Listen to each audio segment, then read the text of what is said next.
Hi,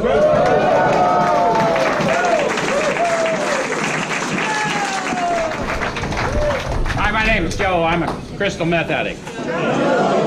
How's everybody tonight? You all right? Good. It sounds like you're all right. Who's here for the very first time tonight? Anybody? Good. Few of you. Well, first of all, welcome. Second, let me warn you in advance, you're liable to experience us just a little different than other meetings of other fellowships you may have attended. The reason that's liable to happen is we intend for you to have a different experience here. So what we do, we take a look at the suggested instruction for a step or so a week directly out of this book, and we use this book in Crystal Meth Anonymous. Why? It works. The process described by the authors of this book has been proven to work with addicts of the hopeless variety, addicts to alcohol and other substances. So what we do here, although we call it a study so people can kind of wrap their head around what we do, it's really more of a sharing. I'm no guru on the book, but I am an expert in my own experience. So I'll show you how I find my experience in this book and encourage you to have your experience with it. Does that make sense? Yes. If we both do our job, we'll share a spiritual experience in this room tonight. How many of you have been here before and can witness for these folks that happen? Okay, so in 12-step recovery, when we speak of a spiritual experience, we're talking about a sensory experience. So you will feel it. When you do, I'll know, and I'll call it to your attention, because we would cheat you to talk to you about the power we call God without a demonstration of the power. Fair enough? Okay, so tonight we're going to look at step 3. Last week we encountered power in step 2, and now we have that power. We've been introduced to that power, and that's the power to carry out my purpose, and so now I'm ready to empower myself in a decision. Does it make sense? Yes. Okay, so we're going to go to chapter 5. How many of you have been to an AA meeting before? You've probably heard this portion read then. So we're going to break it down. What we read at AA meetings is simply the wrap-up of steps 1 and 2, leading us to the 3rd step decision. Fair enough? Yep. All right, so it's in a chapter called How It Works. Please note that they're talking about the process, not the power. People have got that mixed up over the years. We don't know how the power works. None of us can fully define or comprehend that power, which is God. But we do know how the process works, that it reveals that power to us through us. Yep. Okay? All right, so they start out with a promise and condition. See if you can catch it. Rarely have we seen a person fail who has thoroughly followed our path. Did you catch the promise? Rarely have we had anybody fail. Rarely have we seen a person fail, and the condition was what? Thoroughly follow the path. Thoroughly followed our path. Did you notice they did not say paths? Although the book was written by 100 and they witnessed to several thousand, they speak of a path. Yes. Good to know that, because I've heard people over the years say, you can do AA any way you want to. And of course you can, but you may not get what they got if you don't do what they did. Right. Okay. All right, so those who do not recover are people who cannot or will not completely give themselves to this simple program, usually men and women who are constitutionally incapable of being honest with themselves. So it would be interesting to know for us, honest with ourselves about what? You want to go back and review? Because they're very specific at this point. They know that I'm mentally and emotionally distraught. Right. Okay, so I'm going to go back first to the doctor's opinion, and I'm going to go to XXVIII, the bottom of the page. It says, men and women drink essentially because they like the effect produced by alcohol. Yep. If you guys weren't drinkers, did you like the effect produced by whatever it is you liked? Yes. The sensation is so elusive that while they admit it injurious, they cannot after a time differentiate the true from the false. Did any of you ever have that experience where you thought you were doing what you wanted to, even though it seemed like you were sabotaging yourself? Anyone else here have any recollection of why do I keep doing this shit? This is not working out well? Okay. To them, their alcoholic life seems the only normal one. They are restless, irritable, and discontented unless they can again experience the sense of ease and comfort, which comes at once by taking a few drinks.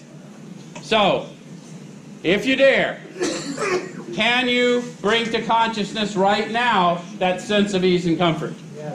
Yes. Breathe it in. Can you do that? Are you sober? Ooh, that's a bitch, ain't it? Some of us many years sober, but we can bring it to consciousness right now. So what they find is for the hopeless alcoholic, if I don't find something that replaces that, I'm going to return to what I know. It's just a matter of time. How many of you have had that experience? Oh, yeah. So if I'm this guy, I am going to be restless, irritable, and discontent unless I find a replacement, ease and comfort. And last week, where did we find out that ease and comfort was found? Deep down inside. Deep down inside. I've been looking out in the world all my life for my ease and comfort. Now they've got a process going to reveal my ease and comfort to me, through me, in the world without going out in the world to get it. You think that'd be a handy little trick for addicts to know? Okay, so that's the first thing I got to be honest about. Then you want to go to page 50. And we're at the bottom of that page. Here are thousands of men, worldly indeed. They told, the name of the book is Alcoholics Anonymous, the story of how many thousands of men and women have recovered. So they're not talking about theories, they're talking about what they experience themselves and what they've seen and experienced through others. Yes? Yep. Okay. So they flatly declare that since they've come to believe in a power greater than themselves, notice the word they used. They didn't say since they came to believe in God. This isn't code. They came to believe in power because the power was revealed to them through them. Yes? Yes. Okay? To take a certain attitude toward that power and to do certain simple things, there's been a revolutionary change in their way of living and thinking. How many of you could use such a revolution? How many have been sober a while and periodically need a revolution in living and thinking? Okay? On a kind of a daily basis, yes? Okay. All right. So, in the face of collapse and despair, in the face of the total failure of their human resources, they found that a new power, peace, happiness, and sense of direction flowed into them. Now I ask you, does that sound conceptual to you? No. No. Nope, it sounds experiential. It sounds like that ease and comfort that's going to replace.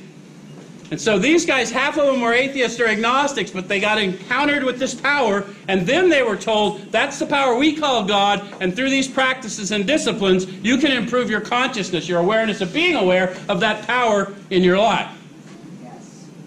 How many of you think that sounds like a good plan for an addict of the hopeless ride? Just a little buzz to carry along with me instead of having to run out and get it. Okay. All right, so that's the two things I got to be honest about. Have I experienced the power, and am I restless, irritable, and discontent unless I experience the power?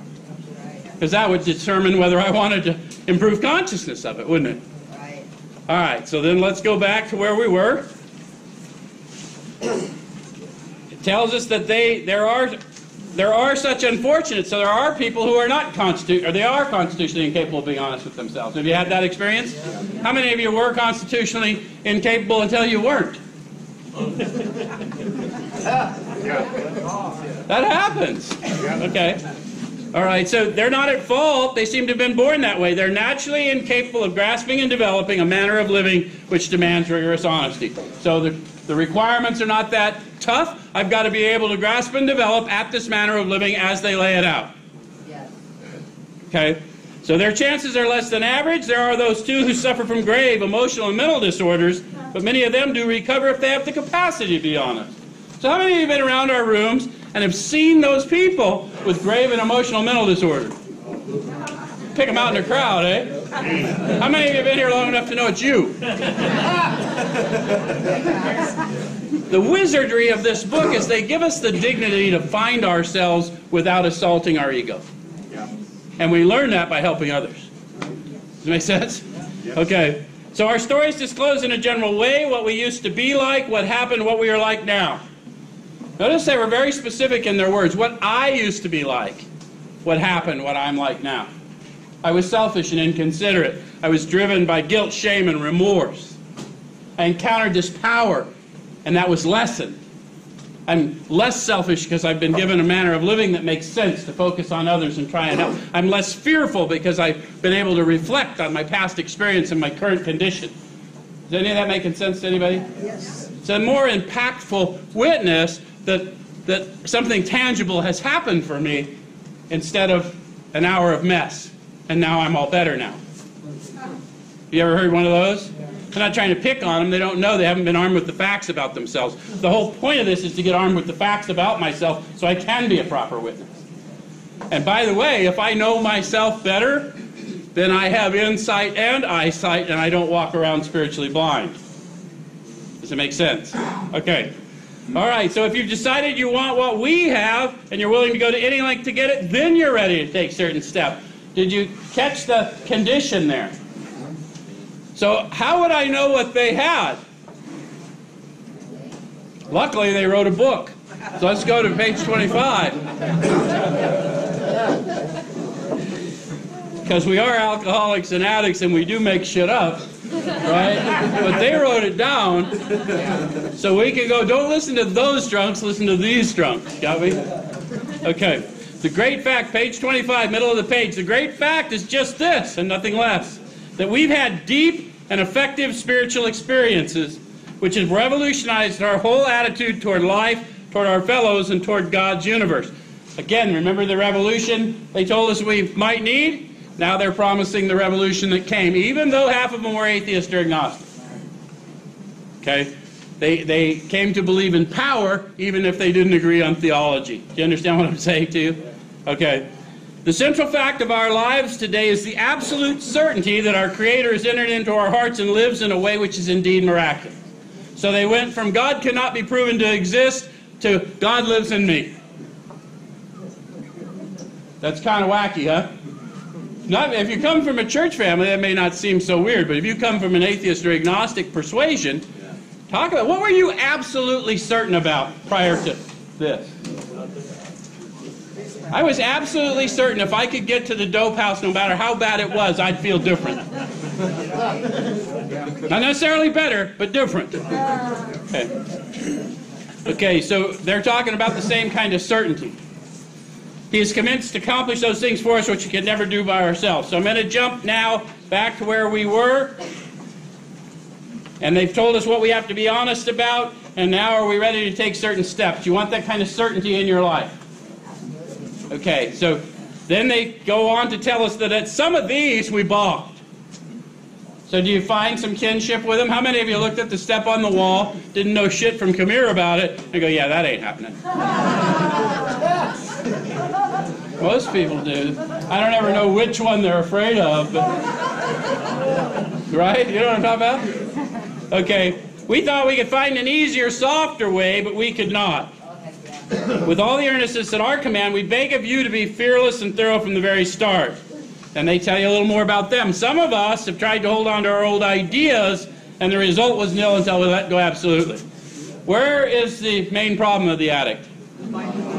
Centers in the mind. It's an old idea factory. Right? So if I'm clinging to my old ideas, I might not be able to move forward because of the limiting nature of my thoughts about me. Any of you ever thought less of yourself than you acted like you thought about yourself? Yeah. So we're trying to get free of these limiting thoughts about ourselves so we can become a better version of ourselves. Does that make sense? So it's a logical approach to outgrowing that fear. Okay.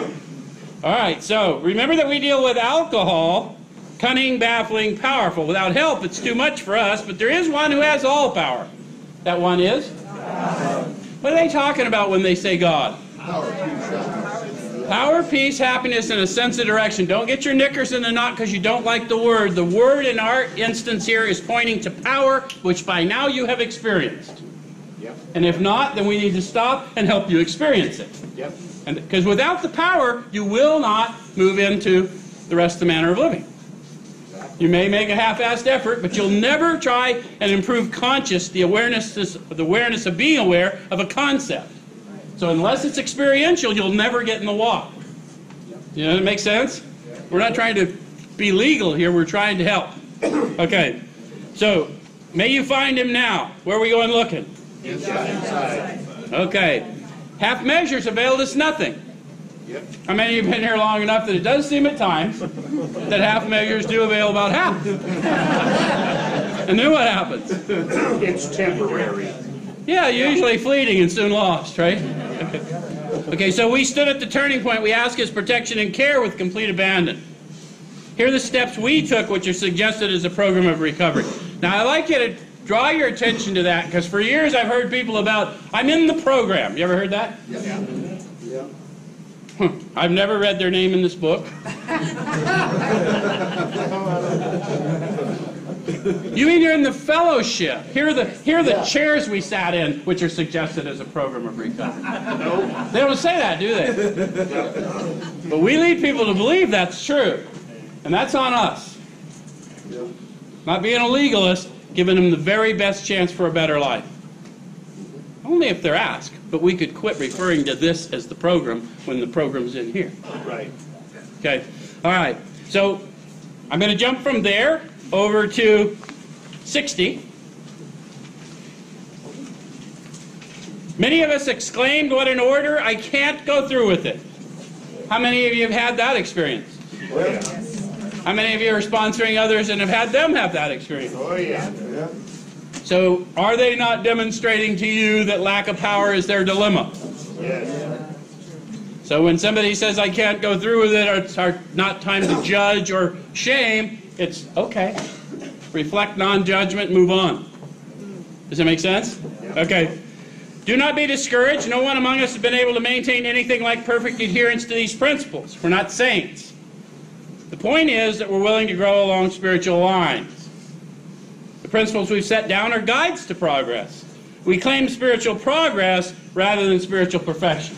How many of you are doing better than you were? Oh, yeah. That's spiritual progress.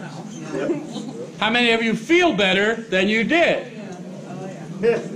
That's spiritual progress. How many of you have discovered that just because you feel better now doesn't mean tomorrow at this time you will feel better? Which is why I might want to have a program of recovery rather than just a fellowship of recovery. Because there will be trials and low spots. Does that make sense? Okay. So our description of the alcoholic, the chapter to the agnostic, and our personal adventures before and after make clear three pertinent ideas. A, that we were alcoholic and could not manage our own life. True. Notice how they separated those two ideas. When did they tell us about my powerlessness over alcohol? In the step 1 readings. And it wasn't until step 2, after they already had me admit to powerlessness, that they showed me what I was powerless over, this unmanageability. You guys know what they're talking about? Yeah. Go back to 52 for a minute in case you don't. The bedevilment. So the unmanageability they had me cop into in 1 is actually this middle of the page. We had to ask ourselves whether we shouldn't apply to our human problems the same readiness to change our point of view. We were having trouble with personal relationships. How many of you discovered that you sobered up and all your problems didn't go away and you thought people were to blame? Any of you ever had that discovery? How many of you figured since people were to blame, I'm just going to isolate away from people? And there, all by yourself, still had trouble in personal relationships. Did you not prove to yourself that the main problem centers in the mind? So are you with them on this particular conundrum I find myself in? All right. All right, so we couldn't control our emotional natures. How many of you have had that experience? Just all chill, and then somebody walks in or whatever, and you go right from attitude of gratitude to bucket of fuck it in a big hurry. Anybody? Nobody's ever had that happen? Twice today. Okay, I'm going to let you go back so you can see that on your own, but that's the unmanageability that I'm copping to. Okay? So, next, B says probably no human power could have relieved our alcoholism. Now notice they didn't declare anything, they said probably. Right. But we've tried most everything by the time we get here, yes? Yeah. And we've had other people lock us up or put us away or changed our playmates and playgrounds. You ever do that shit? And then I found out my playground was up here. It was really hard to get me out of it. Okay. All right, so, and that God couldn't, would if he were sought. So they've told you two things.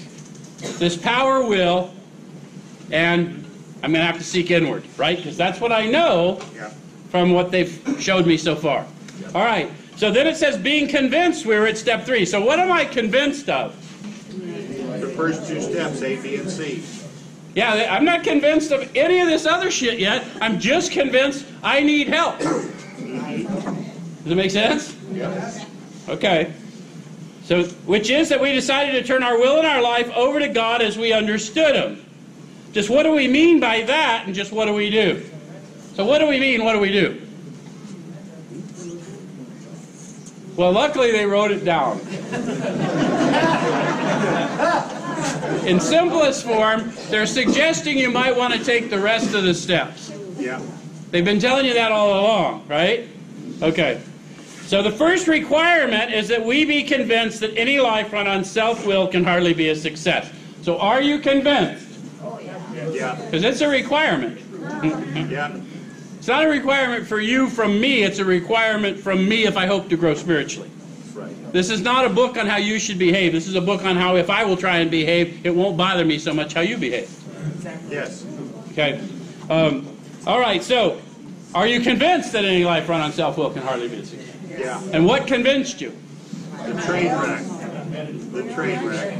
So you're telling me you were convinced by your experience, yes? Yes. Now read the sentence again. It says any life. So I'm going to have to grow up enough that I am not disturbed by the way I see you act or hear you speak. Any life. Right. Because I'm going to have to learn that the world's showing me how I'm thinking and feeling. It's not causing the way I'm thinking and feeling. And it better not be a theory. It better be real. I need the certainty. Okay. All right. So on that basis, we're almost always in collision with something or somebody, even though our motives are good. You ever had that happen? Oh, yeah. Good. Checked your motives and then fucking train wreck. Right? People don't believe in delusion, but each person's like an actor who wants to run the whole show, is forever trying to arrange the lights, the ballet, the scenery, and the rest of the players in his own way. If his arrangements would only stay put, if only people would do as he wished, the show would be great. Anybody had that thought? Ever? Twice today. Everybody, including himself, would be pleased. How many of you found out they weren't? I just checking. Okay. So have you found the ones that pretended they were pleased and then talked about you later? Okay. In trying to make these arrangements, our actor may sometimes be quite virtuous. He may be kind, considerate, patient, generous, even modest and self-sacrificing. Thank you. There you go. Sean found himself. Anybody besides Sean find yourself there? I would encourage you all to find yourself there. Okay? So on the other hand, he may be mean, egotistical, selfish, and dishonest. How many of you found yourself there? How many of you relate with one more than the other? Okay, so we're going to try and help you with the percentages. Okay? But as with most humans, he's more likely to have varied traits. So all I'm doing is acknowledging my human condition here. And I'm going to have stuff on either side of the scale. It's a good idea to acknowledge that. The facts about me. Yes? How am I going to know the matrix of my change if I don't know what I was like? Okay. All right, so what usually happens? Show doesn't come off very well. Show doesn't come off very well. He begins to think that life doesn't treat him right. He decides to exert himself more. He becomes on the next occasion still more demanding or gracious as the case may be. How many of you can relate to that? How many of you have found that you're trying to be gracious in a situation that didn't call for graciousness caused you to be an inauthentic version of you? And we think we're being kind, but we're really not. And still the plane does not suit him. Admitting he may be somewhat at fault, he's sure that other people are more to blame. He becomes angry, indignant, self-pitying. What is his basic trouble? So again, question mark in this book means go inward, not outward. What's going on that's disturbing me? Right? Got another question. Is he not really a self-seeker even when trying to be kind? Yeah. So my act of kindness apparently had an attachment to it if I'm disappointed by your reception of my kindness. Yeah. Does it make sense? Yeah. I'm not pronouncing something good or bad. I'm just talking about the delusion. Why does this always happen to me? Because I've taught these people how to treat me. And now that they're such good students, they know exactly how to treat me, and I'm offended by it. Anyone know what I'm talking about? You guys got what I'm saying? Okay. Is he not a victim of the delusion that he can wrest satisfaction and happiness out of this world if only he manages well? So I'm going inward. Do I know that that delusion of control is a delusion? No. I might not know when I'm in it, but when I see you in it, I will know if I've raised my consciousness. Yeah. You guys get, we don't treat addiction here. Those are symptoms. Our addiction is to control. Yeah. The idea that he can control and enjoy his thinking is the great obsession of every abnormal thinker. Yes. True. Thoughts come. My job as a human being is to discipline those thoughts and not move in unkind. Do you understand what I'm saying? Okay. All right. Is it not evident to all the rest of the players that these are the things he wants? So has that ever happened to you? You're running around pretending you're in charge. Someone figures out you're not in charge. In fact, they think they're in charge. Any of you ever had that happen? Oh, yeah. And do not his actions make each of them wish to retaliate, snatching all they can get out of the show? Is he not, even in his best moments, a producer of confusion rather than harmony? So have you ever found yourself absolutely right and arguing the point with somebody who couldn't possibly receive it, and somebody walking in knowing neither argument thinks you're both fucking nuts? Yep. So it really doesn't matter whether we're right, it matters whether we're free. Okay, so our actor is self-centered, egocentric, as people like to call it nowadays. He's like the retired businessman who lolls in the Florida sunshine in the winter, complaining of the sad state of the nation. The minister who sighs over the sins of the 20th century. Politicians and reformers who are sure all would be utopia if the rest of the world would only behave. The outlaw safecracker who thinks society has wronged him. And the alcoholic who's lost all and is locked up.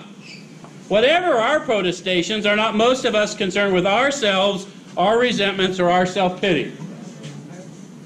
And they're not telling you, they're asking you to go inward and see if that's so. Why would I do an inventory that isolated those things and how they drove me? How many of you have done a 4-step inventory? You notice how they looked at my selfishness, my dishonesty, my resentment? They chased it all the way back to fear, yeah? Okay. Why would I want to do that?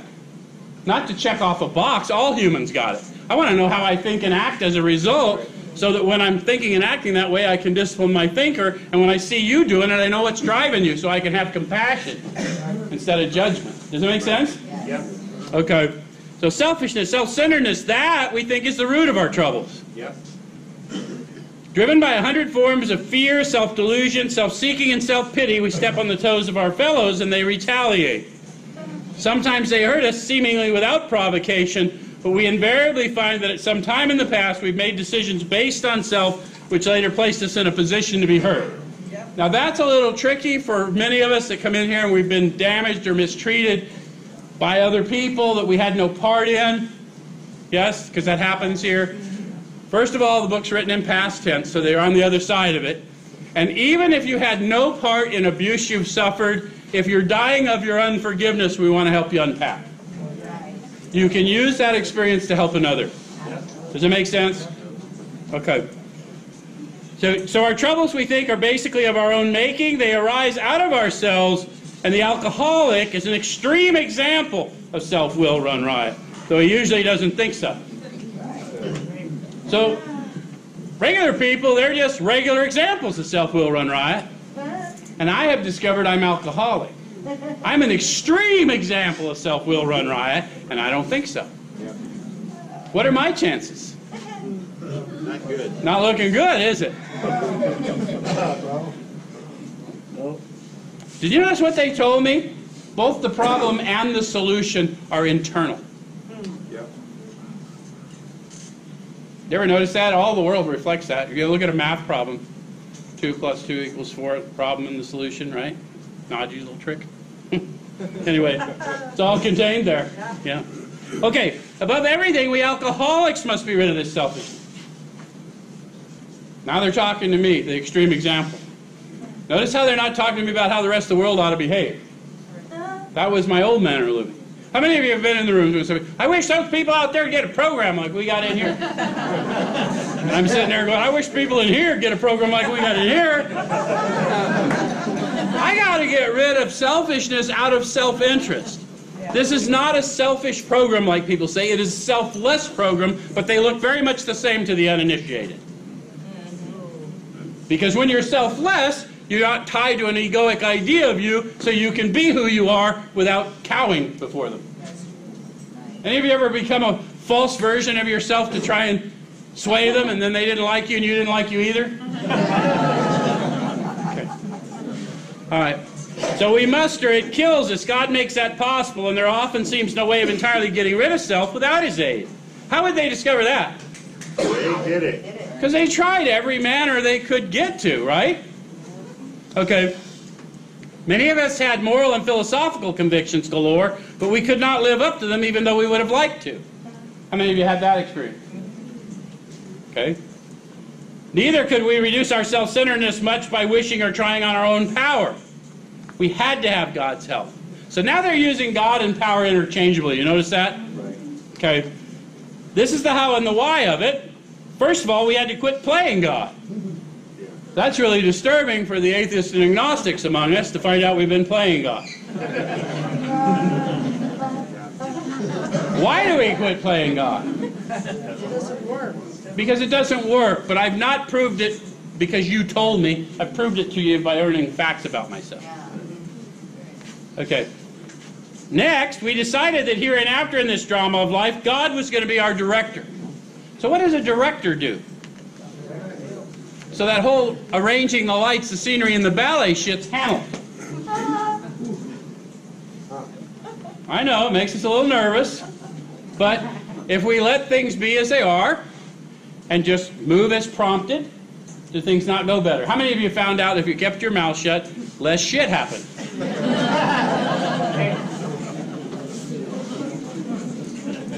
Okay. He's the principal, we're his agents, he's the father, and we're his children. Most good ideas are simple.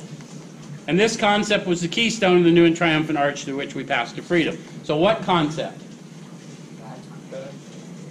This power I've been introduced to, whether you call it God or not, really doesn't seem to matter, just so that you know that we're talking about a sensory power, tangible power, and that power's got it, and it's arranging the lights and the scenery and the ballet, and all I need to do is play my part. Yes? So that I've got to try and discipline my thinking to that. Yes? Yeah. You ever pondered the complexity of God's will? Well, I'm a deep thinker. I tried to do that. I had a guy, matter of fact, he's sitting here tonight. He's like, Joe, God's will is whatever's going on. Fuck, that can't be so. But indeed it is. I lack perspective. Okay. All right. So when we sincerely took such a position, all sorts of remarkable things follow. How many of you are students of that other book, the Biblical Scholar? Yep. Have you noticed that we have signs and wonders following us as we move in the manner of living? Yep. Remarkable things follow. How many of you have been declared hopeless by a doctor? I had lots of diagnoses, of both from the psychs and from the medical doctor. Hopeless. And here. That's so somebody, Sean Kendall, saw it all. Paul did too. Okay. We had a new employer being all-powerful. He provided what we needed if we kept close to him and performed his work well. So, where's the power found? Deep down inside. Okay, so how much closer than improving my awareness of being aware of that power inside me? And what's his work? 3 through 12. Maybe having had a spiritual awakening as a result of these steps, we try to carry this and practice these principles in all our affairs.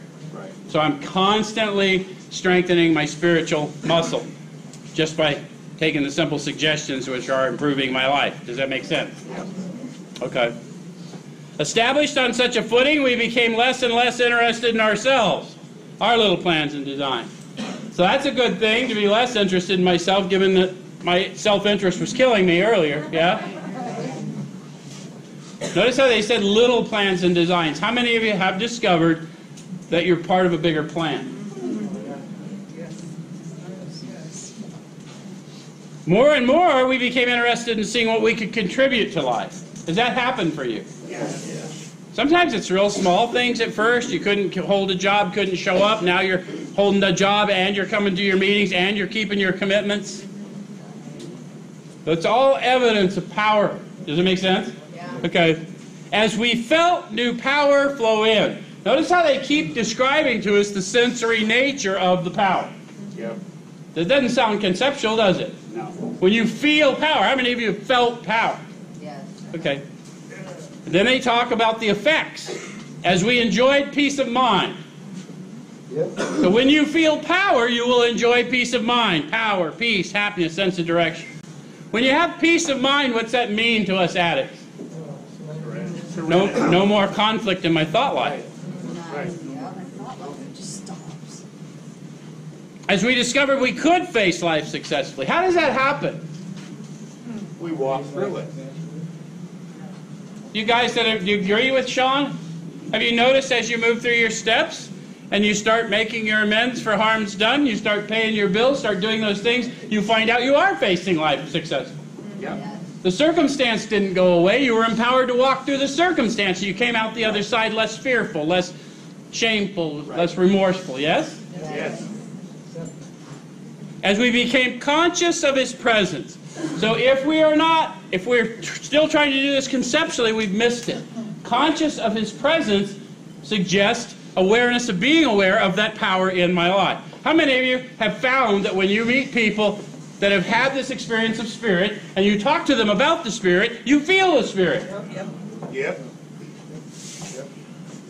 There's another book that would confirm that for you, but we don't have to because we know it's so. We know them before they speak who they are by the signature of their spirit. Yep. Yes? Yep. There you go. We begin to lose our fear of today, tomorrow, or the hereafter. We're reborn. So, what happens if I'm going to be reborn? I died. So apparently, self dies through the process. I've discovered that it resurrects itself neatly. Hence a manner of living. Right. Any of you ever have an ego remanifest after you're pretty sure you had that sucker nailed down tight? Yeah. The idea that I could stop my ego is egoic in itself. Yeah. But the point of the rebirth is this new manner of living that allows me to focus on others more than myself. And what the lesson is as we move through it, they reveal all my old ideas to me. Right. All my judgments, all the things I suffer from, the new person we're working with is going to show it to them. By the 12th step, they're going to say, we must walk with the new man every day if need be. They're not talking about someone outside. They're talking about the new man in me. How many of you have been working at this a while and you have discovered that there's a guy inside of you that empowers you to be kinder than you feel like being? Yep. How many of you still think like you and are amazed that that fucker's being so kind to that son of a bitch?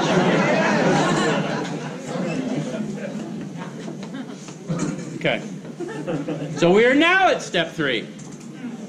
So they knew we committed to it, right? We're now at step 3 in the first requirement. We go, yeah, I'm ready. And then they go through another few pages because they know we're not ready. Right? And so now we're back. So many of us said to our Maker as we understood Him, and that's in italics. Guys, I don't know why we lost it over the years. In order to know how they understood their Maker, you'd have to go back and read Bill's experience of it. He did not come to believe until he saw the miracle sitting in front of him. He felt the revelation of the power flowing through him, and then he believed. Right. So if you're still believing in some conception, I'm sorry for you. But that's not the manner of living. It's not understanding unless you're talking about experiential understanding. Does that make sense? Yep. Okay. That's why they're calling your attention to it, because your understanding will grow. Just like your illness was progressive, your recovery will be progressive. Yep. The God I understood yesterday is not the God I understand today, and it's always so. Does it make sense? Yes. Yep. Okay. So then I got to get to, God, I offer myself to Thee to build with me, to do with me as Thou wilt. Relieve me of the bondage of self that I may better do Thy will. Take away my difficulties, that victory over them may bear witness to those I would help of Thy power, Thy love, Thy way of life. May I do Thy will always. Notice how there's no amen. Right. You know why? Because I haven't finished the prayer yet. You can't finish the prayer because I haven't had my eyes open yet. which is going to happen when I do the inward search and then share it with another. Right. When you get to 7, I'll show you. It says amen. Right. Notice how take away my difficulties, that those difficulties being taken away will bear witness. Right. They're not talking about me talking about how I stayed sober today. They're talking about how I'm living better, and it's obvious. Right. Does that make sense? Yeah. Okay. So then it says, we thought well before taking this step, making sure we were ready. Why would I want to get ready to say a prayer? Because it's going to require action once you say it. Unfortunately, a lot of people don't know this because we don't tell them. God does not care about prayers you don't care about. So if you don't consider what you're asking and know what you're asking, from another book, God is spirit. We must worship in spirit and in truth. From this book, we learned that we had to fully concede to our innermost self. Can't do that based on a lie. Does it make sense? How many of you just said a prayer, wrote, blah, blah, blah, blah, meant nothing? Then one day you meant it and you felt it like resonating through you. Yeah. I'm not lying to you, I'm trying to help. Right? So we want to make sure we're ready. Okay, that we can at last abandon ourselves utterly to Him. We found it very desirable to take this spiritual step with an understanding person, such as our wife, best friend, or spiritual advisor. So how many of you wanted a little company in the prayer because you were uncomfortable with the prayer? So they're saying that's fine if that's what you want to do, but they have a caution. It's better to meet God alone than with one who might misunderstand. That also comes from that other book about agreement. Right. But how many of you have had a moment in prayer with someone who knew what the prayer was and it lit the room up for you? Yes. You know what I'm talking about? Yep. Okay, and if you had the same prayer and they didn't understand it and they were just reciting it, have you had that experience? Yeah. So, if you want the effect, most of us like the effects produced. We do. So we're gonna move if we're moving with people that are in agreement, we're gonna get a more powerful experience. Does that make sense? Yep. Okay. They're not telling you what to do, they're telling you of their experience. Okay. So the wording was, of course, quite optional so long as we express the idea, voicing it without reservation. So here this gets sticky. People hand out cards, say here's the third step prayer, they put an amen on it. Nothing wrong with the fact they were trying to help, but they didn't read their fucking book. And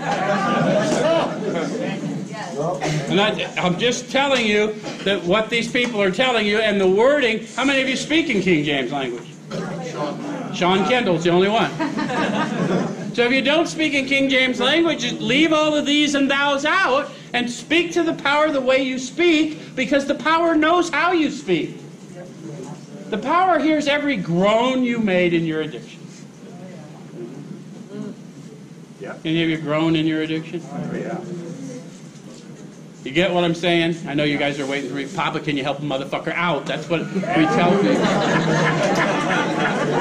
That's an honest prayer. There you go. I can voice that without reservation. Right. This was only a beginning, though if honestly and humbly made, an effect, sometimes a very great one, was felt at once. Yes. So they're talking about an effect that will come. If you didn't know this was the third step experience, they're talking about a great effect when you actually know what this request is and what it implies, what I'm going to go do. And I'm going to give you one example quick. I took a guy through the steps who'd been in AA for 10 years, never done the program, just been a fellowship guy. And he was back in a detox and going through that. And I went through and explained to him why he might want to do it. And we had all this 1, 2, 3. And then he said, I want to do the inventory right now. I said, no, I want you to go think about it, make sure you're ready, just like the thing said. Right. I said, but go ahead and think about it. Call me later tonight or tomorrow and tell me what you want to do to proceed. And so he calls me several hours later, after we did a 1, 2, 3. He says, well, I said that prayer. I didn't feel a damn thing. But my inventory's ready. And I'd like to go over it with you tomorrow. I said, sometimes an inventory after 10 years in recovery would be considered an effect. Yeah. Got me? Yeah. Some of you are feeling that. Who's feeling that? Yeah. That's the power. That's happening in you, not here. Okay, we're done. See you next week.